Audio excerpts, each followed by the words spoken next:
thinking that designers, a lot of designers do that. You just go through design and you feel like you are doing the right thing as a designer. You are judging your own design. Uh, but until your design gets to the end user, you might not be able to tell whether it is doing well or it is good to go or not. If you want to be a great designer, you need to understand the psychology of people because it's people that will be using the products you want to design. You need to understand how people think, why they think, how they think. You need to understand all of that. Another thing you need to know is as designers, what we do, we are influencers at the same time. We influence people. The designs you create is meant to lead people to click on a button, is meant to lead people to make an action. So as designers, you need to understand how your users think. Sorry, so you can come up with the perfect product for them. And in order to influence people, like I said, we need to understand how they think, how they behave, and all of that. And it will help you come up with the perfect product. I have an example here to start. I want this to be a little bit lively. So I will be asking a few questions. So if you have an answer, you can chat or just, I think it's chat. Chat will be perfect. So if you look at this, for example, this design I'm showing right here, as a first time user of this mobile phone, okay, I know all iPhone users know what this is, but then um, where would you want to click? Looking at this design, I want your responses, please. Where are you likely to place your thumb if you see this screen appear?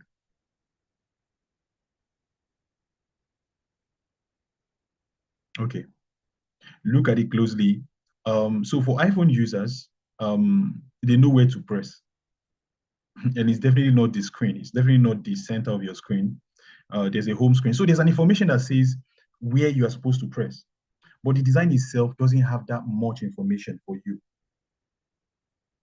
So when you're doing your design, you need to know that you're not designing for yourself. Yeah, the designer felt like he has done a perfect job with this screen, but in the real sense, it's a it's an error on the designer's side because somebody sees this, for example, back then we had these techno phones that you can actually unlock your screen by tapping right on the middle and all that. So when I see this phone now, for example, I'm like, I'm on the screen, they say make I tap with that and all that. Meanwhile, it's not, so the information is not properly communicated. Though the info is up there, but the design is misleading.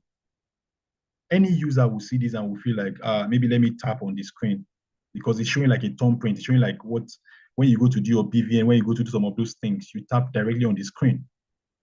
So you won't even know that there's a small button at the bottom that they're directing you to tap on. So you need to understand how people think generally. People like they like the usual. They like, okay, this is how it is done. When I go to a website, the search button is always at the top. Why is the one at the bottom? So there's a pattern to how people think. And there's a book titled 100 Things Every Designer Needs to Know About People. So if we're going to be talking about this psychology as topic, honestly speaking, we're not close to this. So I decided to streamline it to a few principles that you should actually that can be your guide while you're designing, so you understand how people think and why they think how they think. So I always start my classes with this quote that always put your users at the heart of your design. Um, for me, it's called for everybody, it's called user experience. It's called user interface. It's not called personal interface. It's not called personal experience. So it's about your users. Your users are the king of your product.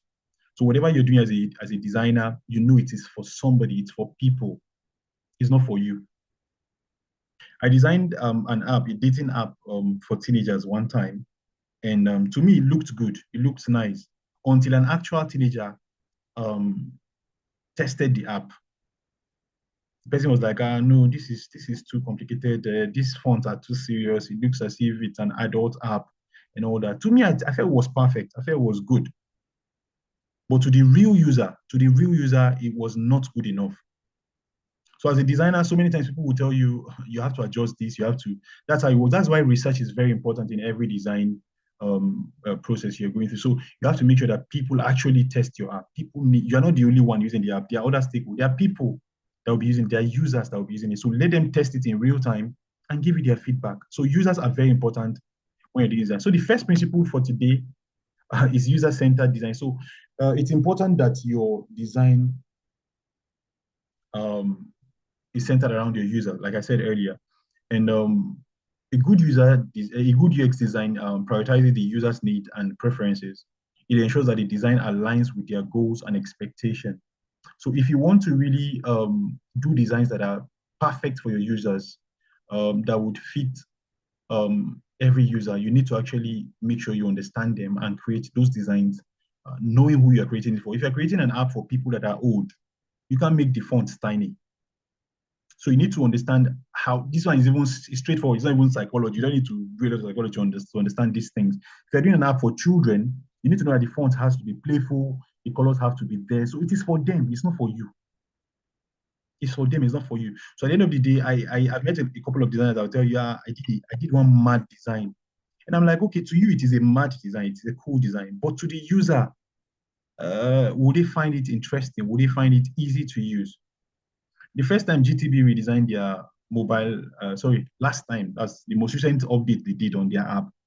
When I opened it, it was cool. It was nice. I saw a lot of flying icons, animations, and all that. I was like, this is nice. But then I wanted to transfer money, and it didn't just hook. So on a good day, sometimes we prioritize aesthetics over usability, which is very wrong. It's not even how fine it is sometimes, it's how usable your product is. So you need to know that your users are enjoying, and this will actually help them enjoy their goals. So let me quickly move to the next one, which is mirroring. So mirroring is another thing that you would take into consideration as a designer when you're considering design psychology. Now, we have neurons in our brain that are called mirroring neurons, and what they do is they help us act and feel according to what other people in front of us are doing. That is why when somebody is shouting at you, shouting back at them. When somebody is pointing at you, somehow you just see yourself pointing back at them. It's not something you plan to do. It's called mirroring. So same thing happens with your website. So when you're showing people your website, you are passing, you're trying to exchange, you're trying to make them reflect what is showing on the website. So for example, if your website has a lot of, for example, crying children, sad children, you have pictures like that everywhere. Trust me, whoever looks at that website will feel sad. So this is saying you can actually transfer emotions through your design. You can transfer emotions through your design. So if you want to make people happy, you can mirror it. You can put it on your design, and people would reflect it. People will feel that happiness. If you want to stir hunger, you want to make people feel hungry, you want to stir up their appetite, you can do it with your design. So what you show to people, people would, it's natural. They will reflect, they would feel that thing, they will feel that energy.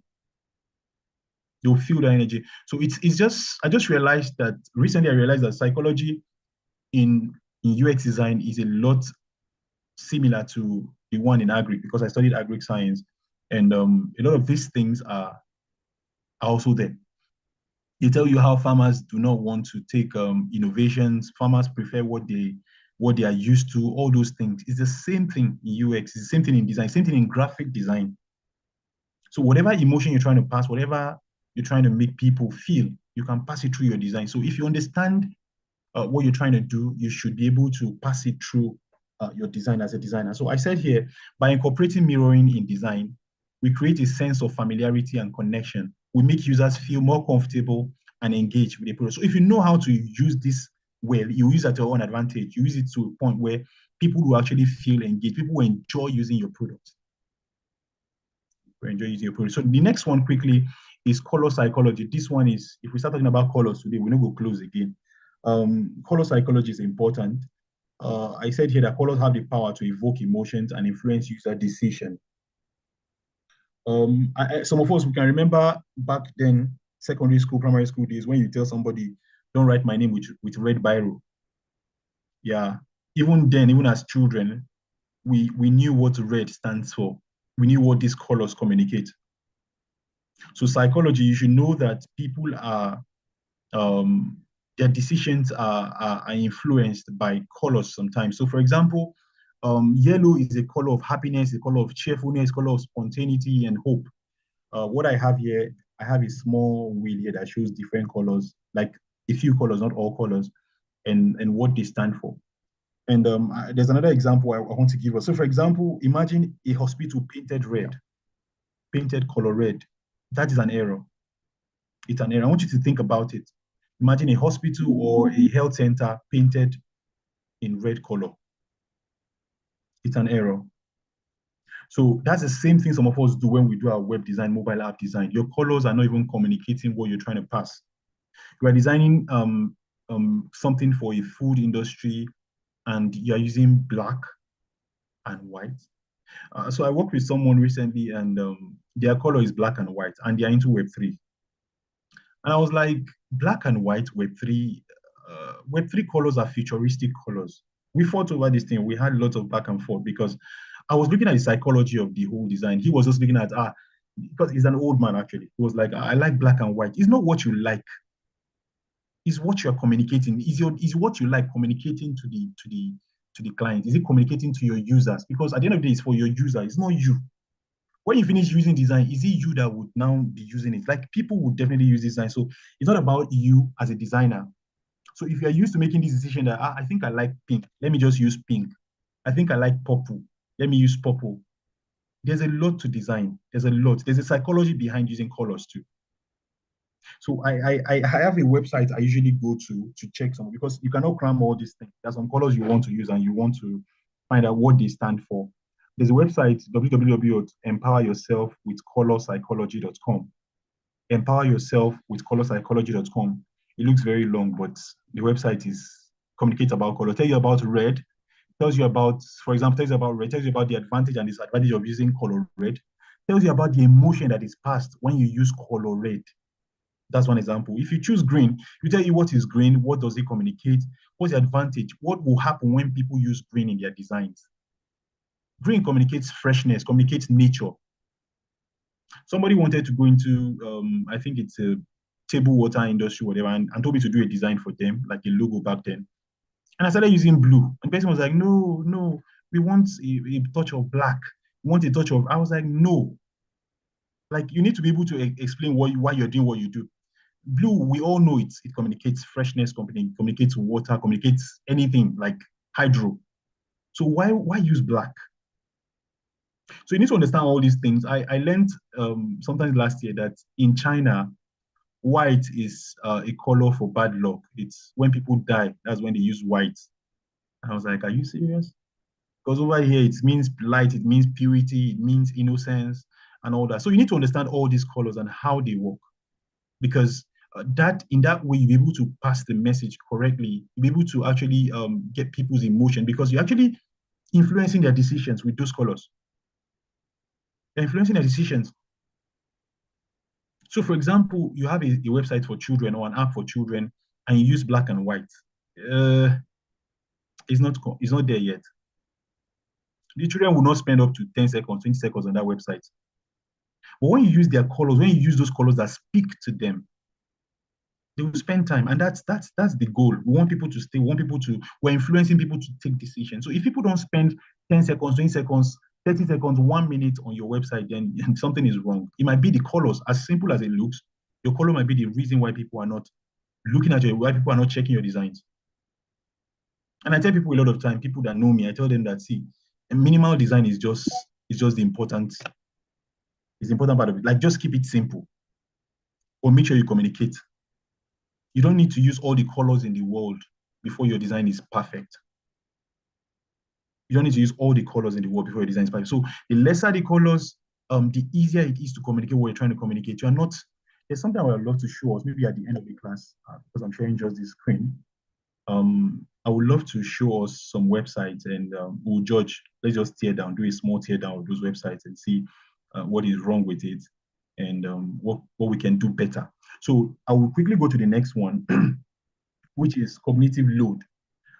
I said here that reducing cognitive load in design leads to smoother user experience. Okay, let me first explain what cognitive load is. Cognitive load is the amount of information our brains can process at any given time. So when you're doing your design, you need to know that what is not important, take it out or just put it somewhere, but not as the first thing. For example, you go to a website and the first thing you see is maybe you are welcome to our website where this, where that, where this. It might not be what the user is looking for. The first thing you might even need to put is, we can make your health better. We can make you a millionaire. Do you understand? So your important information is what you should put. Like it should be the priority on your design because users will focus. They will only focus on the goals rather than the complexity of the interface. What they came to do is what they are looking for. Like I said, the GTD mobile app I was talking about, the design looked good. It looked perfect, but I couldn't do what I wanted to do. So it's not about how beautiful it is. Yes, it's important it's beautiful, but at the same time, can people actually achieve their goals when they come to your design, when they are using your design? So you need to think like a user. You need to ask yourself sometimes, like when I design mobile apps or websites, I look at them again and again. I ask myself, okay, if I was a user, would I use my app? If I was a 15-year-old, would it be usable for me? Would I enjoy using it? If I was a 5-year-old, though it's hard to think like that, would I be able to feel this thing? Would I be able to enjoy this? So I said there's something else I said. I said people crave information, but they want information they can process. Yes, people are coming to look for it, but you need to give them what they can actually process as users. Whatever is not relevant, you need to take it out. I have a few examples I would share after now, and I'll show you an example of websites that have so many things that are not important and will just waste people's time. Like you have not even gotten the main thing you're looking for on a website, on a mobile app. There. So if your designs are designs that in 10 seconds, people cannot see what they came to look for. In 5 seconds, they cannot achieve their goal, then something is wrong. So you need to reduce cognitive load, reduce the load, reduce the stress you are giving people. And this goes to the UX writers sometimes because as a UX designer, you're supposed to understand a little bit of UX writing as well. When you're writing some of these things, know that people will read them and people do not like to read. People do not like that stress. If I want to read a book, I will buy a book and read. But I'll come to your website and there's too many things to read.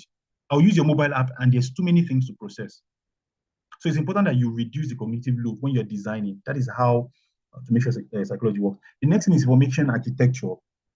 Information architecture. Um, Effective information architecture organizes information. It makes it easy for people to find what they need. I said something earlier. I said sometimes when people come to your website, they are familiar with how a website should be. They know that, okay, if I'm looking for something, it will just be listed under something. If I'm looking for something, if I can't find it, I'll use a search button or a search, a search field. So on a good day, if you're doing designs, you need to know that uh, people are coming to look for information and it has to be easy for them. It has to be easy for them. That's why I like the likes of Webflow, the likes of okay, let me even use WhatsApp for example. WhatsApp is an app that even if it's the first time you're using it, you will understand how to go about it. It is well arranged. You know what button leads to the next one. They will tell you to skip. If you're not interested in skipping. So it is well arranged. Another site I love is Jumia, for example. Jumia has, it might look too crowded, but if you're looking for things under the category of electronics, it's there. If you're looking for gadgets, you will see the categories there. So they arrange it in such a way that you will not be seeing shoes in where they are clothes. You'll not be seeing gadgets where they are electronics, or where they are, where they are maybe food and all that. So the things are well arranged. So information architecture is also very important when it comes to design psychology. You need to understand that people are not trying to be stressed. If I come to your website and I'm finding it hard to do what I came to do, I won't spend time. There's an app my team and I were working on a project recently, and it was about churning. Like, why do people leave some websites? Why are people tired of some websites, some product, and all that? And there was so many research done, and we discovered that people just get out when they can't find what they are looking for on your website. They will not be looking for it. These days, data is very expensive, especially if you're using MTN data. It's very expensive. So imagine coming to your website and they are spending 20 seconds and they have still not seen what they are looking for. There are other options. They will go. You can't keep people. People will go. So you need to arrange your information in such a way that people would have a seamless, a smooth experience. The next one, very quickly, is social validation. Now, it's important that um, people enjoy their visit to your site. People stay, like people need to stay. And one of the ways we can do this, one of the ways we can actually make them trust us as a brand or as a product, whatever you're designing, one of the ways to make people trust you is this social validation. You need to put maybe, for example, logos of clients, how much you made last year, clientele. You need to put your feedback of your clients, like your testimonials and all that. All those things will actually influence your users. It will give them confidence and trust in your product. Now there was a brand I worked with one time. And it was as if nobody was noticing them until we started posting reviews of clients. So that's why websites just put reviews like, okay, they will tell you, okay, this client enjoyed our product. They will put some write-ups like, this is the best service in Lagos, this is the best service in Nigeria, just so that you can validate that, okay, they are good people. There's another example I have. So Infinix as a mobile phone, I know a few people that use Infinix because Davido is on the brand, is the brand ambassador. So people need that validation. You need to be sure that, are people using this product? How many people are using it? Is it a nice product? Some of us are using Apple product today because, yeah, people told us it's nice. Somebody told us somewhere that it's better than Android. I don't know how true that is, but so people need validation. So you can actually present that on your website. When people come to your website, they need to be sure that other people have used it and they can trust you as well. That's psychology. People need to trust your brand. People need to trust what you do before they actually patronize you as a brand. So the next one I have, sorry, which is the final one, is cognitive bias. And I think there's about 180 bias. Yeah, 180 or so on this list. You can check Google cognitive bias codex. 180. And what this means is, why do people do what they do? Why do people think the way they think? If you go through this, you will understand that people do not like to be stressed at all. Now, one of the whatever I have here is, it says we are drawn to details that confirm our existing beliefs. That's natural for everybody. If person tell you, say, Omo, this government get as you will like that conversation because Omo, you can relate. You can relate. Another bias here is we notice flaws in others more easily than we notice flaws in ourselves. It's true. It's very true. So some of these things look like general cognitive bias, but you can apply them to design. You can help you know why people are not clicking on the button, why people are not really seeing what they're supposed. So I have a video I'd like to show before I round up. Let me stop sharing and share again. Okay. Please confirm you can see my screen, please. Yes, we can see your screen. All right, thank you. So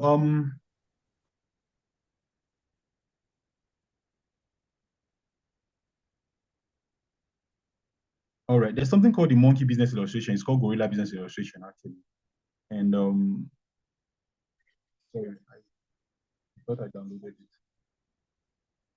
Okay, so this is just a proof that people will focus on what they came to do. They are not distracted. So the prompt here is count how many times the players wearing white pass the ball. So there will be players playing ball, just passing to each other. So I want us to do this test together. I want you to count how many times the players wearing white pass the ball. How many times players wearing white pass the ball? Let's see how many people will get it correctly. All right, start here.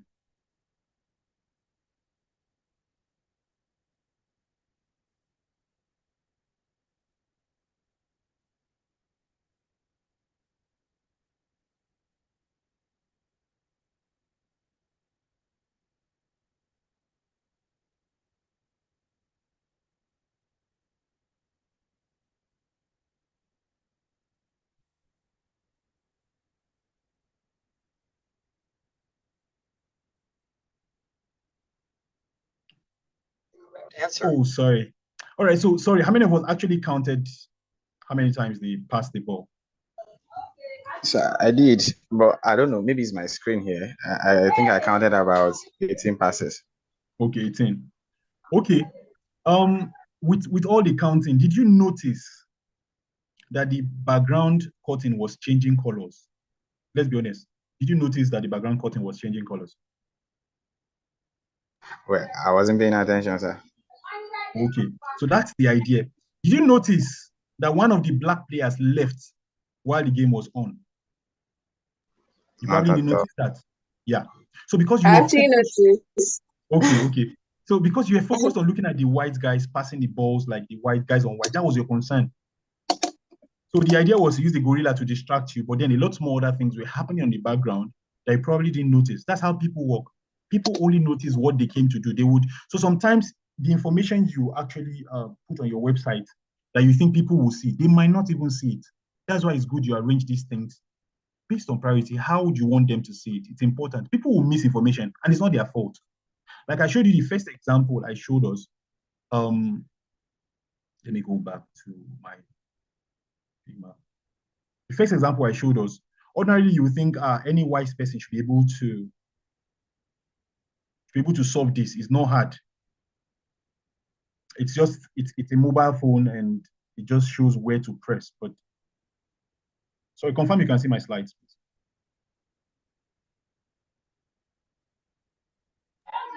Yes, you can see. All right. So if you look at this, for example, it looks like you should know that is this tiny button you're supposed to press now, this one at the bottom. But looking at the design, it looks as if, okay, this is where you are telling me to press because it's shining. It's just shiny. It's everywhere on my face. It's showing me that press me, press me. So let me go to the next example I said I was going to show us, for example, on how some websites are lacking in this psychology thinking. All right. So I confirm you can see my screen, please. Yes, you can see. All right, thank you. All right, so this is it Yale School of Art or Yale School of Art? This is their website, and trust me, there's a lot of important information on this website. But you can see how it is arranged. You can see how it looks. So no matter how good your information is, if you don't arrange it well, people will miss important things. People are just focusing, okay, I came to this place, I want to know about the school. I want to know what's happening. Is this even a school website? It doesn't even look like one. Another website I have, for example, is this car leasing website. Can you see this, please?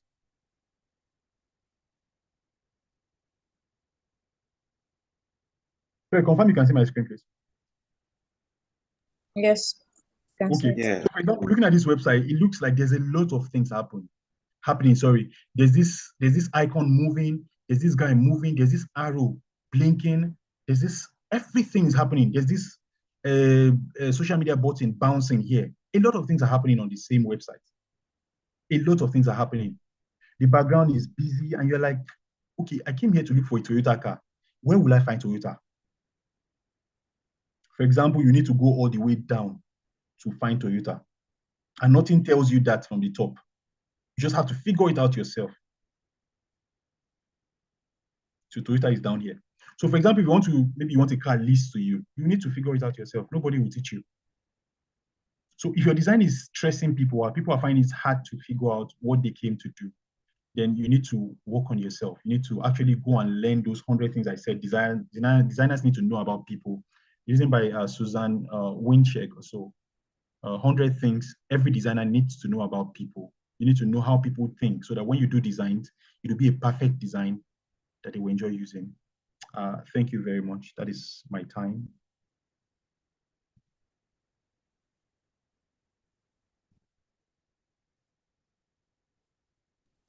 All right. Thank you for that presentation. It was an insightful presentation. I really gained a lot. And from what I heard from the presentation is that don't overload your things, and things that are not important, don't put it on your website, on your app.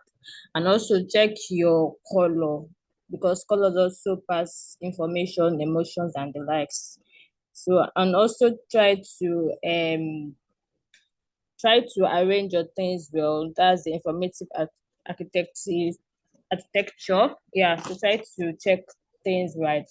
Yeah, so I know that we've also learned a lot from this presentation also. And thank you, Mr. Femi, for this wonderful presentation.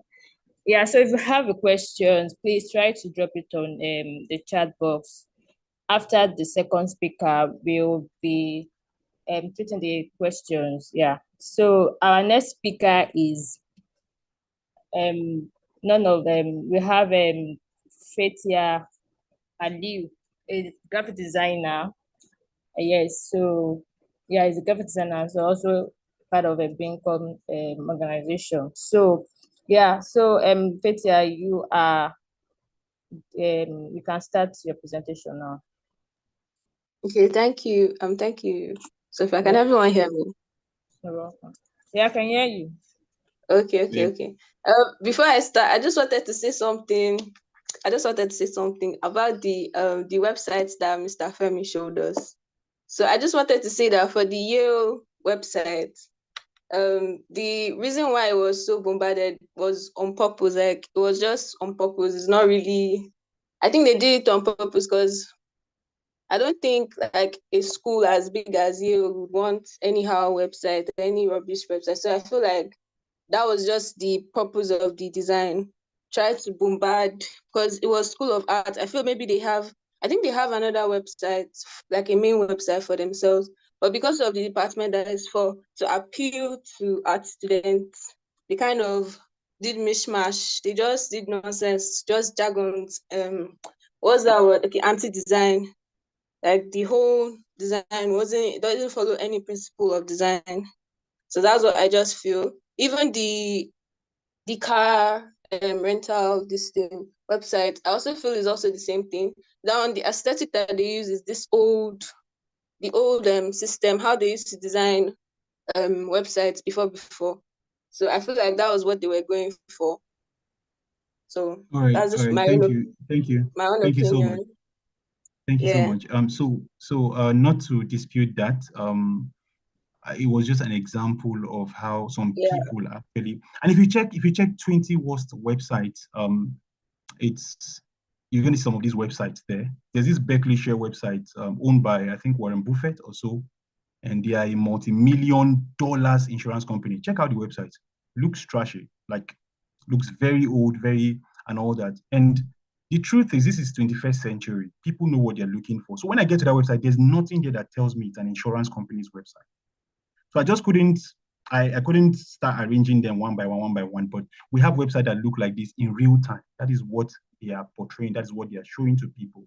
So it was just an example. I know they probably have the main school that, like I told you, is a school of art. They can decide to do it anyhow. But then for me, a first-time user, I cannot get any information on that kind of website. That's what I'm trying to say. For a first-time guest, like I told you guys, the iPhone idea, a normal iPhone user will know where to press. But a first-time user will be confused. Same thing with the School of Art. The school students might enjoy the website. It's a scattered website. It's intentional. With first-time user that wants to check it, that wants to get one or two information, it go day hard for me. That's just what I'm saying. Thank you very much. Yeah, no problem. I understand. Okay. So let me start my presentation. So hi everyone. This is my face. Let me start share my screen. Yeah, I can't share my Sophia's. I can't share my screen. It's saying participant screen sharing disabled.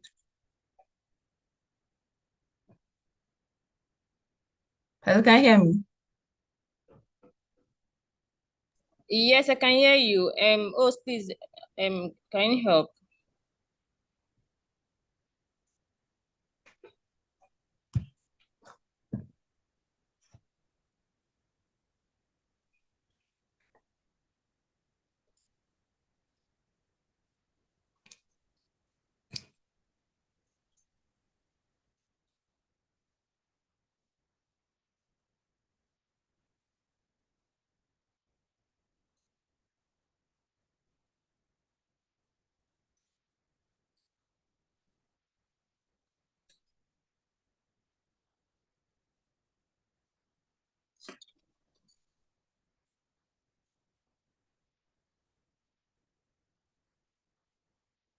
Yeah, Fita, you can write on us, so you can share your screen now. Okay.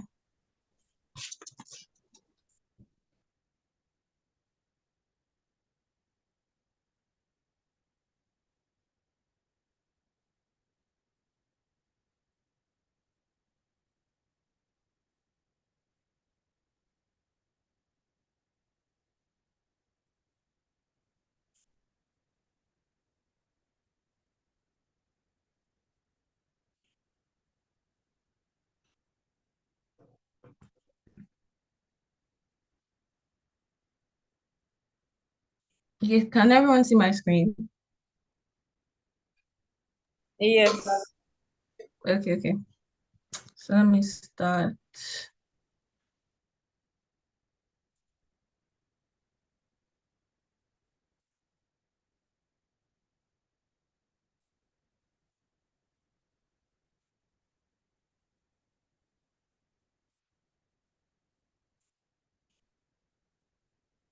Okay.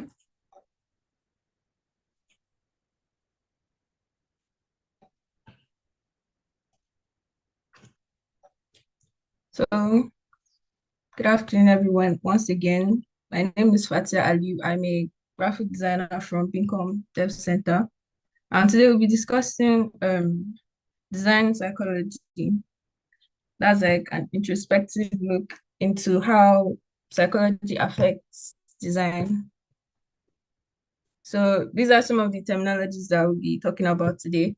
The first one is psychology, which is the understanding of the complexities of the human mind in relations to like our thoughts, our processes, and some of the actions that we do, and the subconscious things that we want to do but we can't do.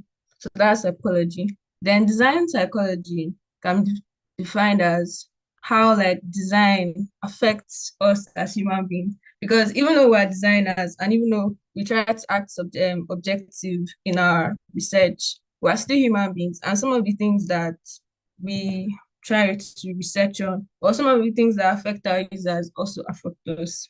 So by understanding design psychology, we can rationalize on how like these designs they change and they impact the lives and the emotions of our users. So design cuts across all disciplines from interior design to architecture to system design and whatnot. So all of them, all they have in common is just to like for you to be able to use them, for them to be functional and usable, for them to meet the user's needs. So let's start. So, like I said, psychology is very impactful in design. There are many psychological principles, even outside of the ones that we'll discuss today. But then there are some like really major ones that have like there's a direct correlation in design. The first one is Hicks law.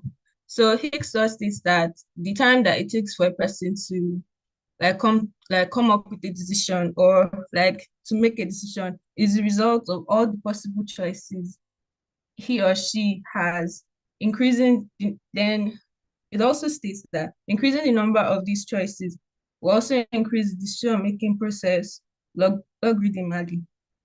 That means that when you are faced with different choices, when the option of options, basically, when you are faced with different choices, you feel like you have different options, you feel like you have so much time. So it's to reduce the time that you're supposed to take and make a choice between one or two. Because you feel like, oh, I have so many choices, I can do so many things in my life, I'm still young. Then the reality now sinks in that, oh, you didn't make the right choice at the right time, or you didn't prioritize that decision-making process. So in design, when you overload your user, like what Mr. Femi said, when you overload your user, what you are doing is just that, oh, you have to put so many things, there's so many things for features, so many functions, so many things that I need to put into this design, into this work.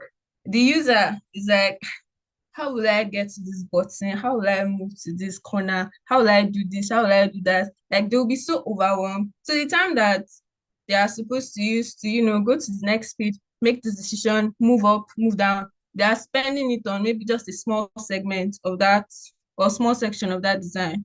A very good example that I feel like everyone can relate with is your TV remote. So on your TV remote, you have different buttons. And for the most part, most of those buttons to that television that you have spoils, you will never use them. So that's overloading in the sense that someone that is not very familiar with like controls, or maybe someone that is not really in depth with the knowledge of TV, the person will just come and try and be pressing nonsense, and then maybe he just wants to increase the volume, or he just wants to change the channel, or maybe just put up the TV and then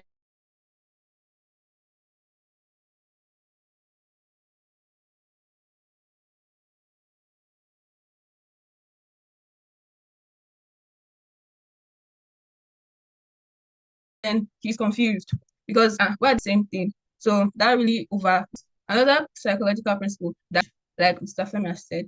So this is like the power or the time, the mental processing power that you use for your working memory.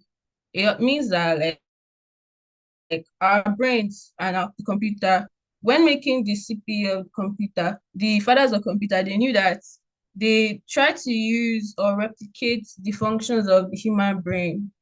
And in doing so, they try to take parts and pieces and like put it together. So in a way, most of the things that we see in the computer, they're also like reflected in the human mind.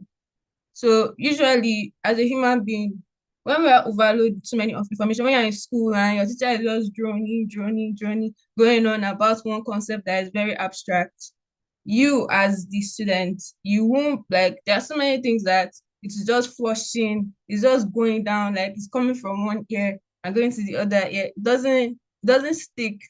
That's how the computer is. I know like a lot of us are heard that for me that I love sleeping my laptop. So people used to tell me that one day you sleep your laptop and your laptop will never wake up. I said, okay, thank you. Now you go buy me a new laptop. But then what they're saying is true. Because when we sleep or when we recover, when we pause, we try to process information the same way as your computer. When you like switch it off, all the things, all the tasks that you've done on that computer, the computer can save it and keep it for later. So in that way, the brain and the computer are very similar. So usually when users are loaded with too much information, too much story, it can be very, very frustrating because you will not even know the simple thing. Maybe I just want to buy maybe I just want to buy something online. I saw this really cute top or something. Then I just saw that, oh, to get to this process is very, very hard.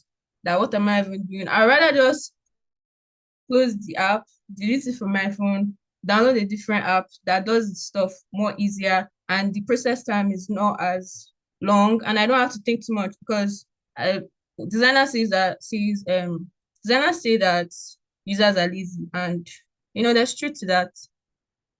And the next concept, because of time, the next concept is Jacob's law. So people tend to it states that people tend to favor experiences that they're familiar with.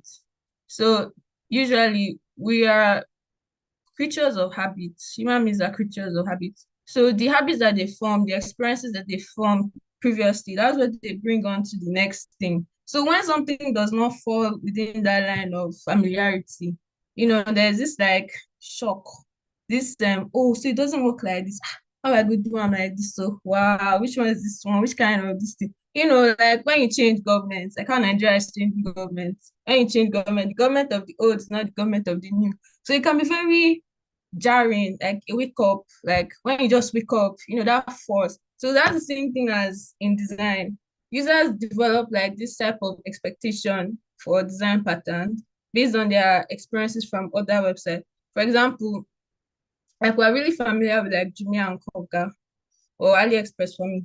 But then when you see a new website and it's like, people are telling you, this website, I use it to buy chemical. I bought phone of 20,000, and then you want to try it out and you see different types of, you just see like the structure of the website or the app is not what you're used to. It can be very confusing, very, very confusing. So you have to put that in mind when you're designing.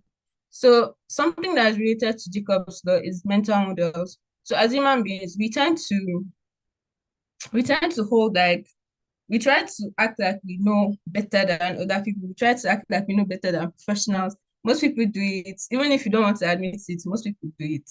So they tend to like understand or try to have like this, they feel like, oh, because of I've done something like this, I don't know how this stuff works. Another definition of mental model that I saw online was that it's like having this like you can already, when you see a system that even though you're not familiar with, you can tell, even though you've not used it before, you can just tell how it works, even though you've never used it before. But mental model here, this definition that I use, I think this one works better.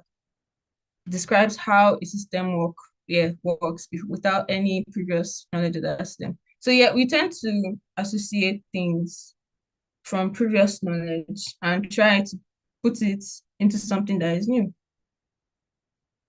So I hope everyone is following. I'm not talking too much. Right. Sure. Okay. So then we go to Miller's law. Miller's law predicts that the average person can keep seven or less or more items in their working memory. Their working memory is the memory that they use, to store things, not the sleeping memory or the waking memory. So this is the one that they use to keep like things in the moment. So usually there's a way they calculate attention span. They said attention span is getting shorter these days because of TikTok and whatnot. But I don't know, I'm not a scientist, but then we can keep, according to them, according to Miller, we can keep at least 7 items in our memory, which I won't say is true for everyone. It's very, most people don't keep, like the video that we watched, it's not everything. Not people were not able to pay attention to certain parts of the video. So, everyone's attention span is different, everyone's memory is different. So I won't say some people might not be able to keep up to 7, some people will be able to keep more than 7. So it just depends on the individual. And so an example that I want to use is when I was working during NYSC, I was working in a CBT center.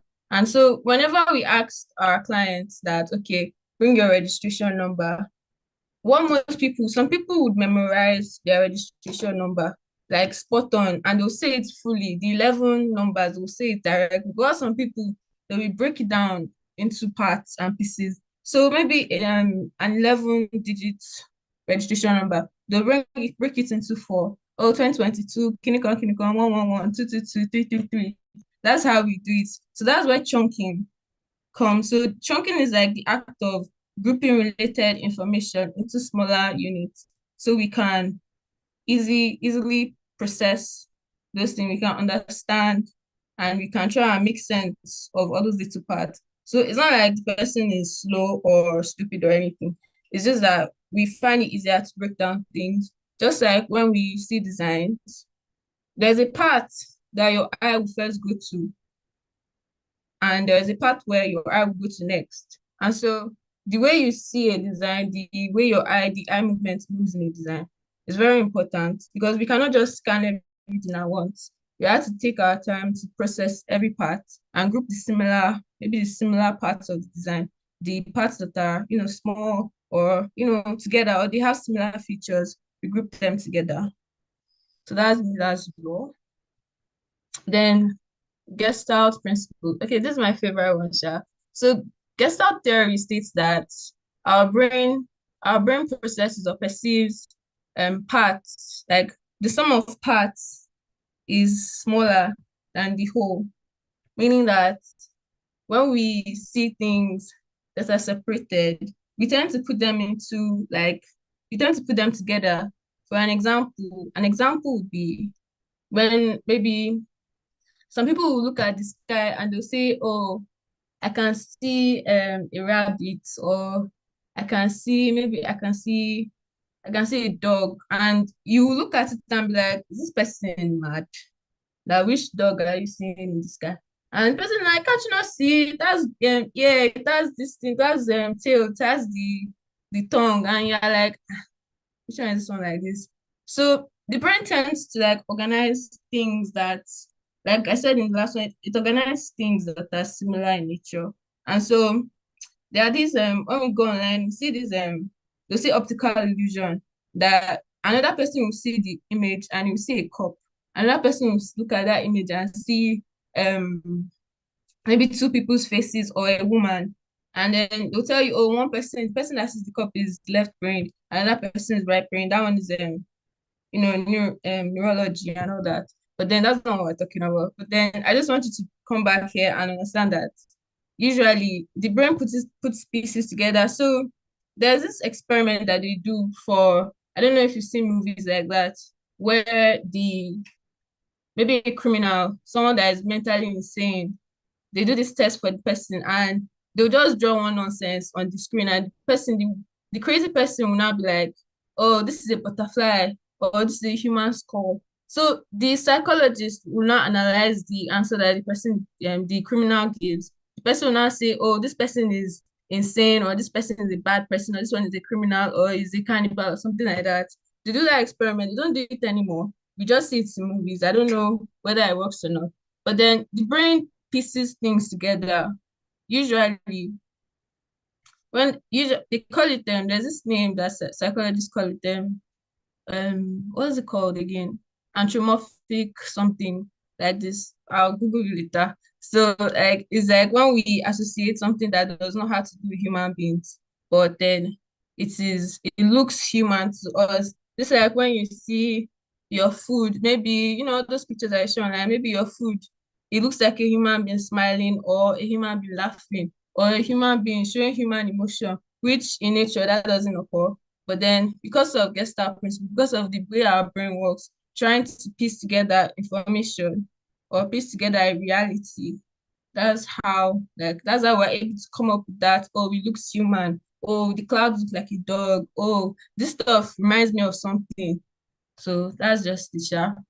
So there are other principles that also work in design that are under the Gestalt principle, which is proximity, similarity, continuity, closure, and connectedness. So we know proximity in design, we know similarity, we know consistency, we know hierarchy. So all these principles, if you bring them, take them out, and really deep it, you understand that, oh yeah, there are also similar things in graphic design, in design in general. So like proximity, and all of those stuff. So the von Restov effect. That's when, okay, it's also similar to Gestalt. Yes, that's what I was saying, that it's similar to this principle. And it states that a group of similar objects, we often remember that one is different from the others. So if you have like a flyer and at the end of the flyer, it says, click on this button to join now, then the remaining is just text. So that button is a bit different from the rest of the design, and the user is like, what does this do? Let me click on it, or let me see what is there. Where does it take me? Or a link. When you put your link, maybe you put your link in a different font or you put it in a different color, and you're like, oh, let me click on this link. So when you hover, another example is the hover effect. When you hover on a button, as I'm hovering on like the panel up, I can see that it's already like glowing. That's one rest of us. So it's different from the rest of the other buttons on the panel. That's how like me as a user will know that, oh, this is different and I've picked it. And so since I've picked it, I can move on to the next, or I can see what's next after this. So that's how one rest of what effect is somehow similar to Gestalt principles, but anyhow. So the next one is the Fitts law. It says that the time taken to acquire a target is a function of the size of the target and distance to it. So usually that also comes in play with proximity and similarity. So you can't like put away elements far away from each other. You have to put them close to one another, and then you make it bigger, or you make it more eye-catching, more a bit different, just like what I said for one rest of effect, that you make it a bit different so that, okay, I can pick it. But this one mostly talks about the distance and how far away it's from the user. So there are some parts of a design that we'll see, and you won't really see, sorry, you just skim through, you just literally, maybe the information on the website is just too much and you just feel like, no, this is not for me. Let me just be scrolling up, scrolling up, scrolling up. But then maybe there's an important part, but because it's far away from your view, from your eyesight, or because of the time, or you just didn't pay attention, or maybe you're just overwhelmed, you not see it. And the reason, maybe the link that you were trying to get, or the button that you wanted to, or something that you were trying to do on that website is like already gone, and you're like, oh, this stuff doesn't even say what it does. Which kind of user skin is this one? Let me move. So you leave that website, and then what next? So like An example that I used here is that they make the button bigger and closer to the eye to the user for easier access, for you to, to make a decision whether you want to click or not, or whether you want to use it or not. So another effect that is related to Fitts law is serial position effect, which states that users tend to remember the first and the last item of a series with greater accuracy than the items in the middle.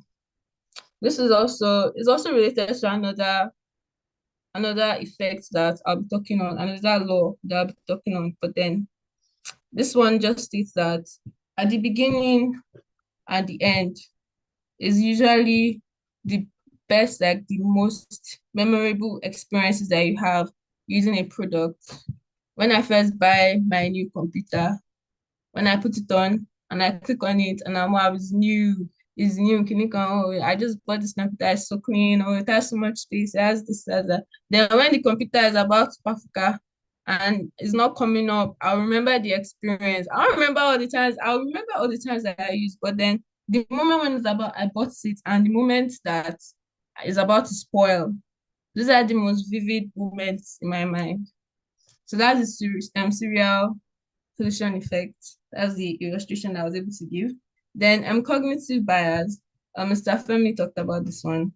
So cognitive bias is when we make leaps and bounds. When they say leaps and bounds, your mind, because the brain does a lot. The brain does a lot for us, and so there are so many things that we perceive, and we can't just make sense of it. So your brain, to reduce the time that you use to think about something that you don't think, your brain will just jump to conclusion and be like, oh, it works like this. So usually when we make a decision, when it becomes too conflicting, when it becomes too clashing, when there's contrasting sides, then the brain just makes a decision for us. For example, I don't think this theory is abstract, so I have to use an example. An example is smoking. That's the example that's online. And I'm going to use it here, then I'll not give another example. So for smoking, on the pack of a cigarette, like a cigarette pack, they'll tell you smokers are liable to die young. But then the smoker will tell you, I just use my whole body.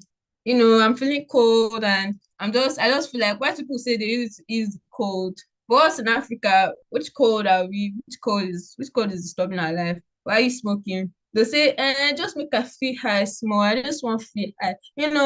I'm going through a lot, all those type of things. So that's a cognitive bias. You know what you are doing is wrong, but yet then you still do it. You still know.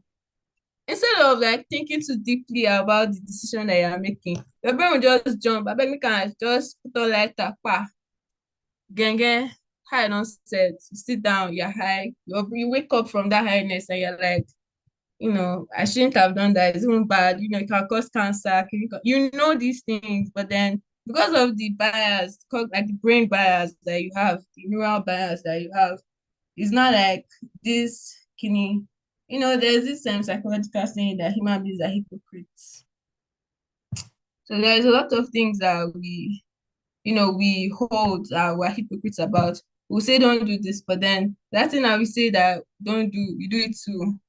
And then it creates this mental stress. Another example that I saw online was racism. White people feel like a cognitive bias when they are racist towards Black people. There's this like disconnect for them that what I'm doing is bad, dude. This is a human being. But then I don't like this person. I don't like their race. I don't like their ethnicity. But what I'm doing is bad. I feel guilty. So then now comes like this, and when they say he's having conscience, having a change of heart, that like mental struggle, that's cognitive bias. Now when we relate it to design, sometimes the stakeholder will tell you he wants to put this thing that the circle should be dancing and rolling on the design, or a donut should be flying, or maybe the text should just bounce inside the user's face, and you're like, how am I going to do this? And then that the user does not need that is not usable, that doesn't really make sense, that is not something that should really see the light of day. But because of you know as a designer that that cannot work. But then because of the suggestion and the, your this thing, your stakeholder holding it on your head that you need to put this, our clinical like this. The design is for him, it's not for the user. So he feels like because of making the design and I'm the one sponsoring the design, you should, you should you should break down your principles. It's about principles, really about like what you think and what you know. That's what cognitive bias is. So the pick and rule is somehow similar to the serial position rule, but this one states that the climax of an experience is always better than the first and the least and the last part of the overall experience. So it's not about going to the party. It's not about leaving the party.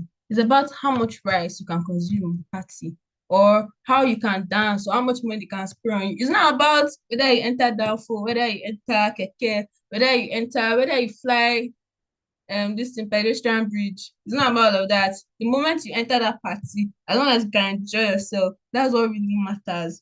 So usually in design, it's not about how the most memorable part of a design is usually like when maybe they make this maybe they make a sale or they find what they are looking for. Maybe like the example that is here is when they pick a new sweater or when they drop their address to ship their kidney. And I'm like, oh my God, I can't wait for this dress to come, or I can't wait for this new toy to come, or this new gadget to come. That, oh my God, I'm waiting for this thing since I don't use my last cupboard pay for this thing. I can't wait. You not think about all these things. You didn't think about how you entered the website or how you left the website. It's about like the process, how you picked it, how you saw it among all the others, and you made the sale and you thought that this thing makes sense to make I buy it.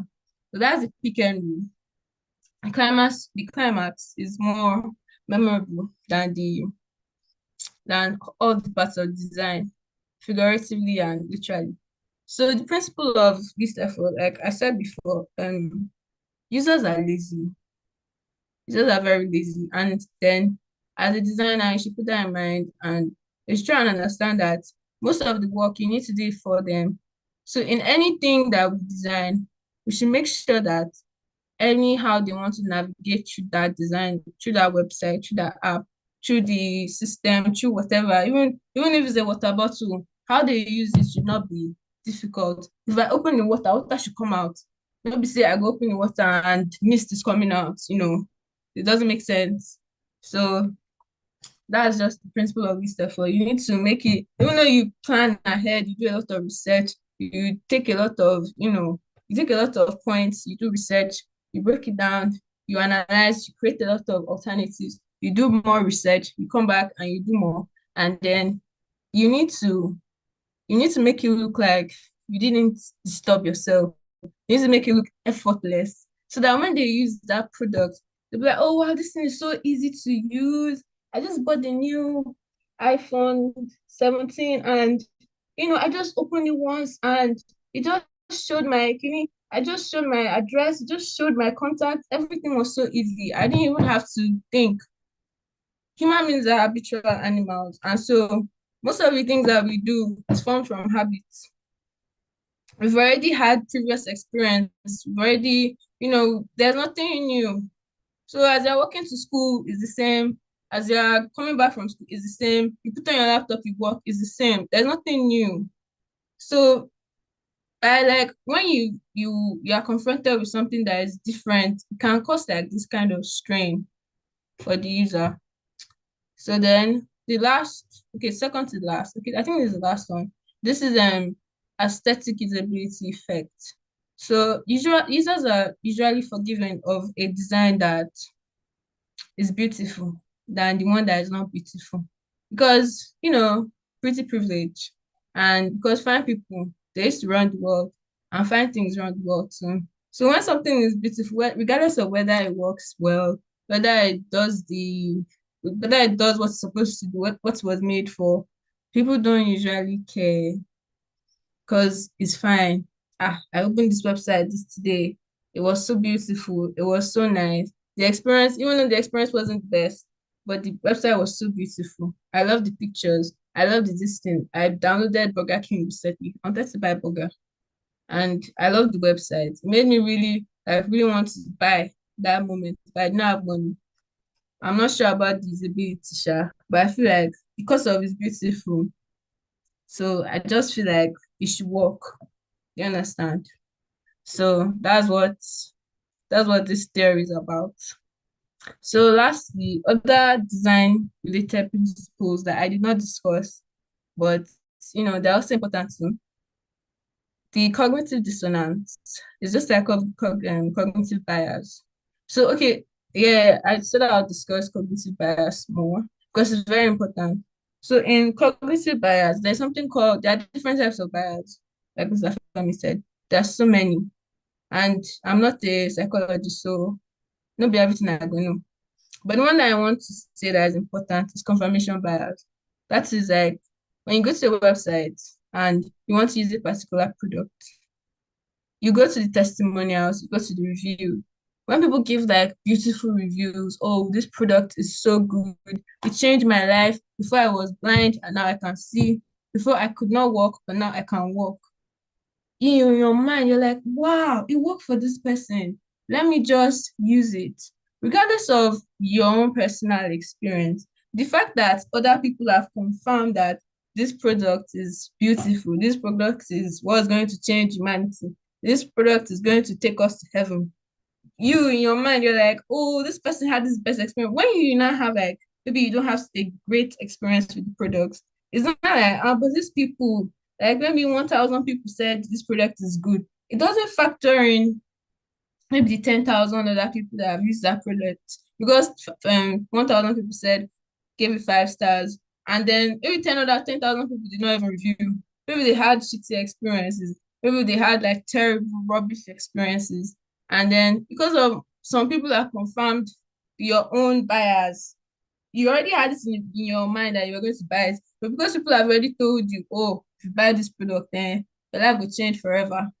So because they confirmed your own thoughts and opinions, you want to buy that. So that's also a part of cognitive bias. Another one is think availability. No, not availability. Okay, the options, having options. So when you're on a website, you tend to feel like because of this is available to me, this is what I want. Usually you might be going to a website and you might think that, oh, I don't really want this stuff, but because of the way they designed it and the way they put it forward, and you feel like this is the best option that you can have, even though there are several options, but because it's palatable to you, it is something that you want, and even though you might not want it subconsciously, but because the way they package, I don't know if anyone has ever been in that situation where they went on something or they used the product and it's not what they wanted, but because of the way it was designed or the way it was given to you, you had this feeling that let me just take it. I don't know if anyone has had that experience. Yeah, I've not had the experience, but people tell me about it. So cognitive dissonance, let's go back to this. Cognitive dissonance is when you hold when there's a dissonance with when there's a contrast in what you believe and what you know. Cognitive bias is I believe that I know something. And so whatever you tell me is this thing is what I'll come up with. I know something, but then I'd rather just jump to my own conclusion, to my own bias. But then cognitive, there's like this contrast in what we think. And so we feel like because of the contrast, it creates this mental strain in that what's it called, in that thought, in that decision that we're about to make. And so we kind of we kind of just let it be because there's a dissonance. For example, I used to watch maybe all the 6 pound, all these fat people shows, they used to have cognitive dissonance, all these 6 pound, 6,000, 600 pound life, my fat family, all those type of things. So the usual thing when behavioral, like people that are in psychology speak about the shows, they'll tell you that these people they have cognitive dissonance because what they believe is true, what they believe that they know, and what is true are two different things. And so there is this contrast in their thought process. So an example is someone that is very fat, that cannot get out of bed, that cannot walk, that they are fighting for the person, will tell you, my weight is not from food. My weight is from water, or is water weight, or is not from food, that I'm doing everything in my power to keep it down. Meanwhile, the person is still gaining weight. The doctors are telling the person that you need to change your lifestyle unless you die. So that person, the fat person, is like having dissonant thoughts. The person understands that if she should continue like this, she will die, but she does not want to accept the fact that she's wrong. And so that is cognitive dissonance. Even in design too, there's like a split in what we think is right and wrong, and sometimes can affect the decision-making process and cause like strain, mental strain. Then the next one is color psychology, which is very broad. Colors affect how we think, and we really interact with colors. For example, the color of Bincom Dev Center is green. And I've said this before many times. So that green is the color of growth, of prosperity, of something that is growing. And I would say a lot of tech companies use green in their brand design, in their branding. But then the ones that do, they're always associated with like this growth mentality, this like, oh, we want to move further, we want to like, we're moving on, there's a goal. That's the color green. So there are so many colors like that. And I've said this before, that colors are like, it depends on the era, the time period, the culture, the person is not like a one person. It's not like something that is how do I say it, that is for everyone. People interpret colors in different ways. And I see maybe something that is red and I think is not a bad color. Red is not bad. My mom will say, God forbid that this color is just too bright. Why are you wearing red today under the hot sun? Or maybe I like this black t-shirt. My mom is like, no, don't wear this black t-shirt. That black that is associated with this, associated with that. But I don't see it as anything. I just think it's black. So it just depends on the person. And it really affects, like, more than what we think, it really like affects our psyche, affects our psychology a lot. And it's not something like, it's something very important in design. So I won't say more than that. Yeah. Then Pavlov conditioning. This one I didn't really see it much, but then because of I like to do research, so I just decided to add it. So the Pavlov experiments by forgotten his name, Pavlov something. Pavlov experiments. He did experiments on dogs, Pavlov dogs, and they were conditioned that anytime they were given food, a bell will ring. So the dogs associated food with bell ringing.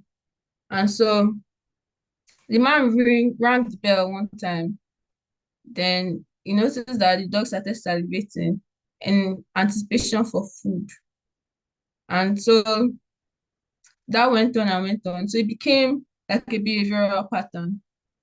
Like they are conditioned to understand that this bell ringing means today that you bring food to me and my benefactors bring food to me and I go chop.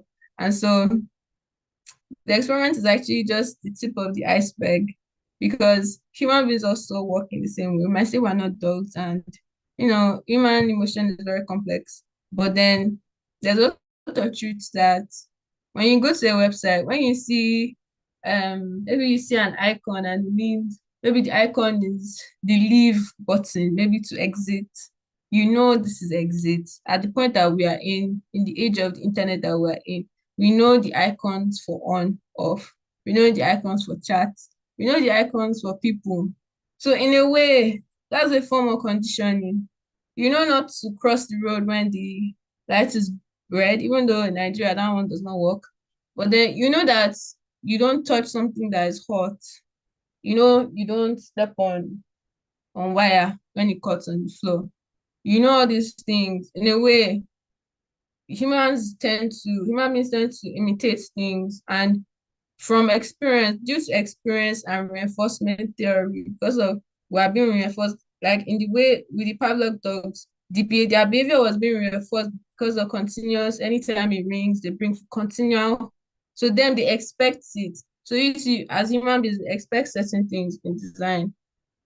You expect when you see maybe when you see a dish or like a dish on the scene, you know that is it that GSTV or Star Times or this thing, you know what to expect. Human beings are habitual creatures, like I said before. And so Pavlov conditioning is not just in this design world, it also works outside of design. And so we see it in everything that we do. What to say and what not to say, what to do and what not to do. It's all conditioning. So it's just an aspect of design. So in conclusion, psychology is like a very broad topic and it affects us. As human beings, we are not also exempt from all these theories. We behave the same way when we see things, when we try and interact with things, we behave the same way. But then as designers, we need to understand that, oh yeah, this is this person's behavior is very familiar. I understand this and I'll be able to make this feature work better. And then we come to the conclusion that okay, this is not how it's supposed to be. This person not reacting the way it's supposed to react. And so we make our own inference and we work on whatever reactions our users have with our products to try and create better try and create better designs. And in the psychology world, psychology also is also a big part of AI because AI is big now. And psychology is used there, or it can be interpreted there as like this way of understanding human beings to be able to meet their needs. And so there are some things that your AI prompt will not say. There are some things they can say and they can't unsay. And there are some things that they provide that you cannot, that you don't need. So we try to understand human nature as designer because our main consumer, our main consumer, people who use these products are human beings. We are human beings, they are human beings. We try to understand ourselves. So some of these things, some of the principles that I mentioned today, some of them we see them in our day-to-day life. Even when we interact with people, we do that, we do them. There's nothing new. And so it's just like pointing it out and understanding, okay, this is where it comes from. This is this thing. This is how this stuff works. So in short of that, I'm done. So thank you so much. I don't know if anyone has any questions. All right, thank you for that long and yeah, and educating presentation. Yeah, thank you for that. And from the point you gave of how we should use our designs, how we should not make things overload in our designs, how we should stick with 7 to 2 plus or minus 2, and again how we should understand that human brain does not accumulate a lot of things like that. So thank you for that presentation. I really enjoyed it, and I know that we also enjoyed it also. Thank you for that.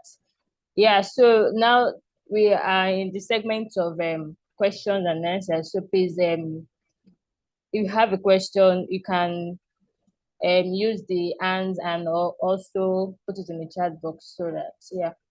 So, but may I have a question from Mr. Femi? Can you hear me, please?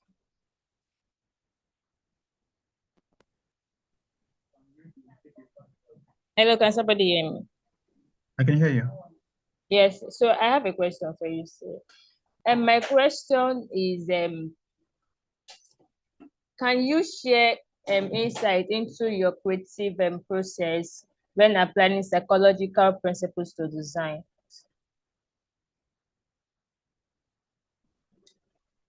Sorry, can you come again? Can you share insight into your creative process when applying psychological principles to design?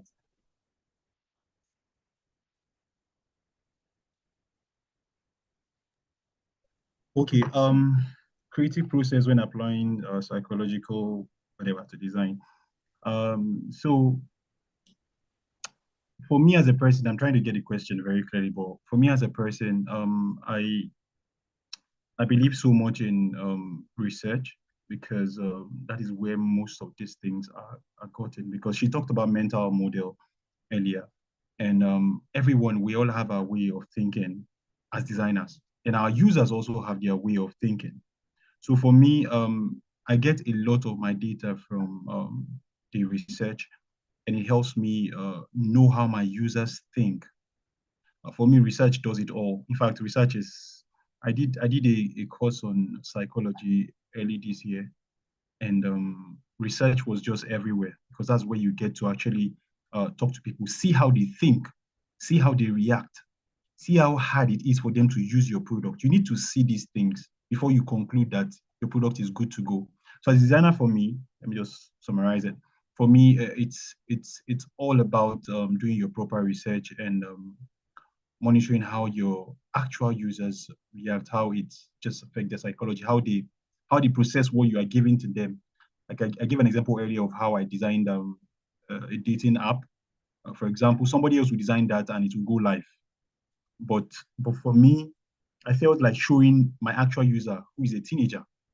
And I thought the teenager would like it the way I liked it. That's the mental model. Your mental model has to align with your user's mental model. You cannot just assume that your design is perfect without letting your users test it. So their mental model is actually what matters right here. And you need to make sure that whatever you're doing aligns with theirs, and that will give you a perfect product.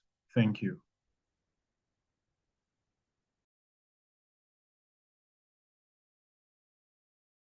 Okay, thank you for that.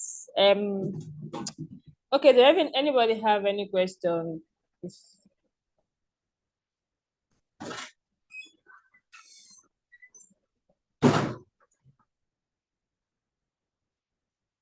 Okay, another question is, it may not be pertaining to this one, but it's still major.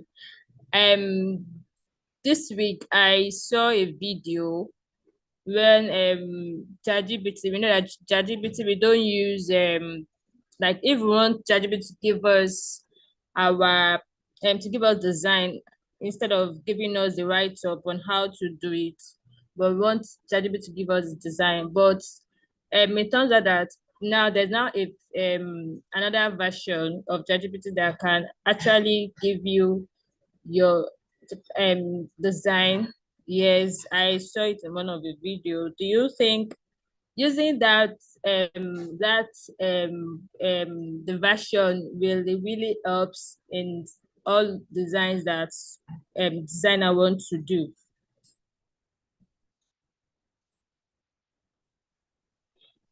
Yeah, Mr. Femi, can go ahead. Okay, the question is for me. All right, thank you. So I'm even glad you asked the question this way. Some people are scared that AI will take over our jobs, and it's a cause for concern. But the truth is, it's permitted to use Pigeon. Now, who sabi use AI will take over the industry. Now, we are working smarter now, not like all those days you used to do is work hard, work hard. Yes, it's good to work hard, but right now, if you know how to use AI, you'll be working smart. You can use AI to generate your questionnaires, you can use it to generate all of those things you need to do as a designer. But then don't try to think AI will understand empathy. AI doesn't get to that point. So for me as a designer, I use those tools. Yeah, there are lots of AI tools. If you're not using them, you are still living in 2004. There are lots of AI tools you can use to make your work faster and easier. But don't become lazy. That's my challenge. That's my concern now. Don't become lazy because yes, there's a tool that can just help you generate. In fact, there's one. I don't know if it's that one you saw. I don't think it's ChatGPT. That one, just type, I need a website for for an e-commerce business in Nigeria that sells food, and I want it to be color blue and red. Give it 30 seconds, 45 seconds. It will generate it. It will design the website for you full. So seeing something like that, it will make you lazy as a designer if you don't know why you have things like that. As a designer, to be honest with you, not all of those things are good. They have their bad sides. But if you're wise, you use some of them to your advantage. Use some of them to actually get jobs done. There are people that use these things to get jobs done in days. I learned about Flutter. I learned about Bubble. Somebody makes I don't know how much he makes per week. Is it $1,000 per week? Because he's designing one website. But when he discovered Bubble, he discovered he can do 4 or 5 websites in 1 week instead of starting afresh that you have to start dragging. So there's a lot of drag and drop there. Instead of actually starting from scratch, you have it. There are templates you can use. There are times to use those things, but don't let it become like your life is built on this software and you cannot think again. You cannot scratch. You cannot do design from scratch. You cannot do your lo-fi wireframe. You cannot do your hi-fi. You're no longer doing research. You no longer do all of these things because yes, there's a tool that can make it faster for me. So it just defeats the whole process of UX as a designer. So you should be able to use these things to your advantage, not let them take over your brain. AI can never take over our jobs, and we should use it to make our work easier and not solely depend on it. Thank you very much. All right, thank you for that. So, okay, the name of the ChatGPT I'm talking about is ChatGPT Tubo. It just launched it. It's another version 4, yeah, of ChatGPT. Just launched it. I think I saw the video share on YouTube.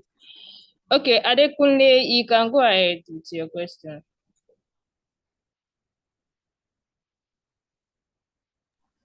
Okay, yeah. Thank you, Sophia. Thank you, Mr. Femi. Thank you, Fetia, for this beautiful presentation. Can you hear me, everyone? Yeah, we can hear you. All right, sir. So my question to you is to you both speakers, but Mr. Femi, let me hear your opinion first. So my question is, you mentioned Jumia as one of the apps that looks probably well laid. The layout is fine. It's easy for you to search for objects you want to get. But I guess some of us must have been in a situation where we have a lot of things to say, and probably because of time and space, there's not enough time to put everything you want to say within that time. So, what do you do when you have a lot of things to put in, as much as it is not good to bombard your page or screen with a lot of content, but all these things, they are kind of important, and you want the users to see the design as simple as you can. I guess that's the case of um,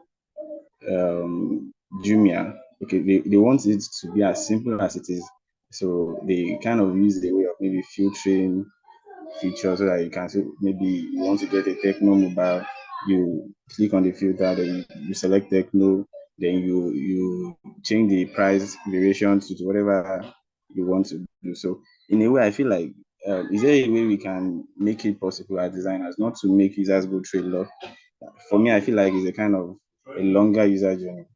When you're trying to get a product, you still need to go and change the filter. Okay, I'm going to Techno, I'm going to iPhone, I'm going to Samsung. Is there a way we can just make it simpler? When you just click on a page, just one of the drop down, this is Techno, that takes you to a separate page entirely. So everything you need to do is on that page, whether it is 50,000, whether it is 20,000. I'm not a fan of Jumia that much, so I'm just asking because you mentioned Jumia. How do you think they can make that easy so that they do increase the user journey and they do at the same time have everything they want to put on that page and make it simpler for users to use? All right, thank you, Adekunle. I don't know. After now, we can actually talk one-on-one because there's a lot of things to show you when it comes to this. But most importantly, I like that question. The idea of at the end of the day for every product is keep it easy to use, keep it simple, not complex, and at the same time, some companies have a lot of things to show for, like you said, and a company like Jumia, for example, um, they have tons of products to display. And for example, if you go to the homepage, you might see some of their best deals. Like I don't know if Black Friday is on, but then they've been talking about Black Friday. When you go there, the homepage shows you their maybe their deals, their sweet deals and all that. And when you click on the mobile phone, for example, it opens the page where it is and shows you related items and all that. So for a brand that wants to, for a Jumia that wants to make everything easier, um, it might not look very easy. I don't know if you've seen Alibaba and Amazon and the likes. They have so many things and they don't want anything to be lost. They want you to find it right there and then. So I would advise a Jumia, for example, to look at white spacing because to be honest with you, white spacing uh, helps your users see the design as less crowded and helps it look like okay, I can quickly find my way around this space. But when there's too many things too close to each other, she talked about, I think Fita talked about spacing the other time, one of those laws that talks about spacing and all that.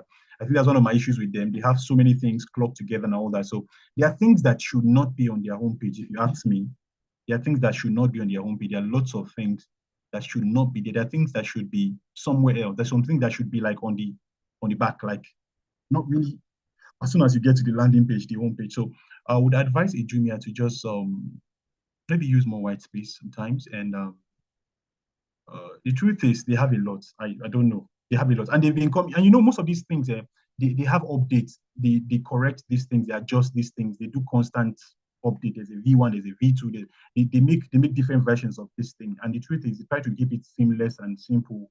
But the truth is there's always going to be that category section. There's always going to be that search field. There's always going to be that part where you can select how much, because Nigerians like that kind of thing where I have my budget before I buy this thing. So I'm sure research led them to making the website like that. People want to buy things. Even GT, you can filter your price range. You can filter what product you want. You can filter all these things. And it just makes your journey easier. For example, I have a friend that wants to buy a car and he said he wants to wear Toyota Corolla, blah, blah, blah, 20 something. When you go to that website, you can easily just go to the Toyota. You see Corolla, you see Avensis, you see Matrix, pick the one you want. And it just, so sometimes user journey is not as short, it can be long, but then at the end of the day, you would still find your way, you still find out that your goal will be met. Um, like I said, there's a lot of practical things I would like to show you than talk. I am more of a practical person than talking. I would like to show you examples and show you what we can do better. That is what I do most of the time. I look at this product and look at what can be done better, and I redesign it and I put it up. And sometimes, if you're looking for a job, that's how you get jobs. Sometimes I've gotten an offer from GTB because of a redesign I did. UBA, I did a design. Their HR reached out as well. So some of these things are interesting things that can actually get the attention of the management of Jumia. So let's talk after now. Thank you.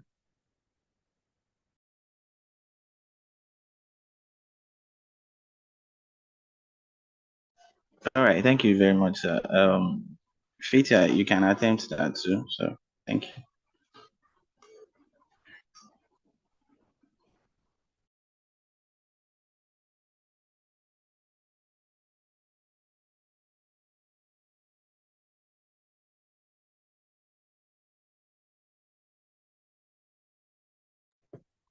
Sorry, Adekunle, I didn't get that. What did you say? Oh, I said the question I asked just now. I felt like maybe you should attempt that too instead of just. That's what I said. Okay, what was the question, Jerry? I was asking, Mr. Femi mentioned Jumia as an example, having a lot of things on their page and having to filter. So my question was, how can we reduce this? Because it looks like they have a lot of things to show on their page, and I feel like it's a lot of user journey for me. So how do we reduce this? How do we reduce this? That's what I'm saying. Oh, then I just feel like you should just try and keep it simple. Sometimes you can't really help the number of information that will be on that particular page. There is no how. There are some things that need to be there, even though it might seem like a lot, but then there's some things that are still really important. So I feel like we should just try in our best way to make it as simple as possible. Even though sometimes we are not allowed to do that because of constraints and everything. You still need to put those things there. So I understand that there are important things, even though there are lots, there are still important things that need to be added.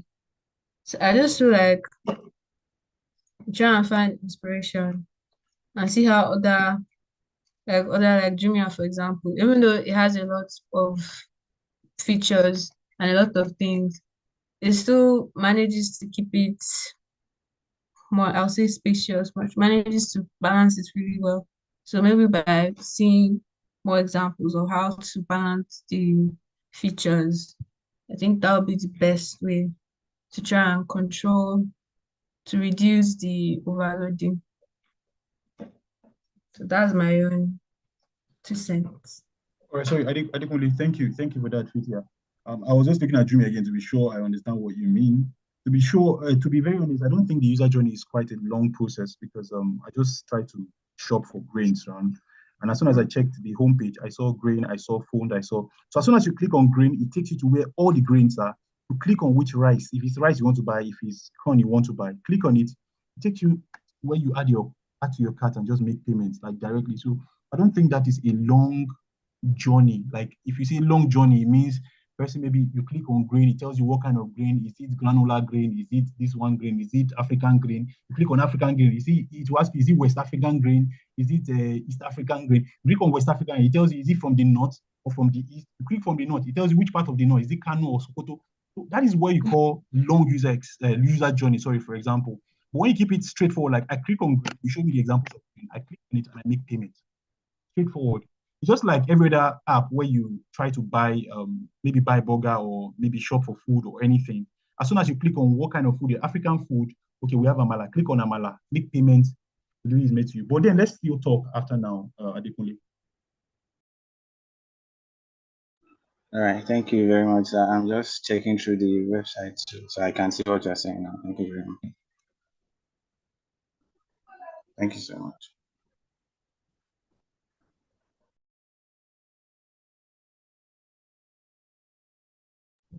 Okay, thank you, Mr. Femin and Petia, for that feedback. Yeah. So please, do you have any question that we want to ask our speaker?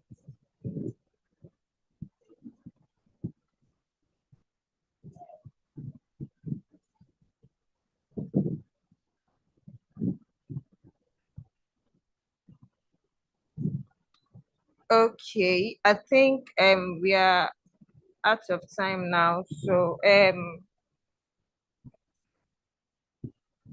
don't, the host, do you have anything for us? I don't know the name of the person.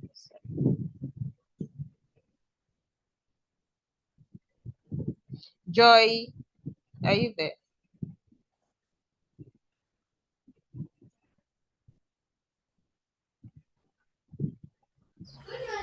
I don't know if someone called me, but Yeah, I it's called really your great. name. Yeah, I called your name. I said, do you have anything for us? Oh, no, no, nothing at all. You can just wrap up. Okay, thank you. Okay, that's all for today's event, design psychology. So there's a lot of things to know about design psychology from the first speaker to the second speaker. They've really explained in details of what design psychology is, and that does not stop there. So we need to still do more research on how to get a lot of things on this design psychology. So like Fatia said, she said there's a lot of things, even though apart from what she has presented and what the first speaker too has also. So there's a lot of things like that you can also get into. So yeah, so I think that's a major it. And thank you for joining this section. Thank you for joining us. And please try to join Bincom Dev Center. So yeah, is we do a lot of career talks once in a month that is also gonna help you in your career path. And you can also check our website, yeah, bincomdefcenter.com for more details, yeah. And for other incoming events that will also happen, you can also check our social handles like that too. Instagram, Twitter, LinkedIn, so you can check us there too. Yeah, so I think that's all for today section. Yeah, thank you once again for joining, and thank you once again for staying to this last yeah, to the end. Yeah, thank you for that.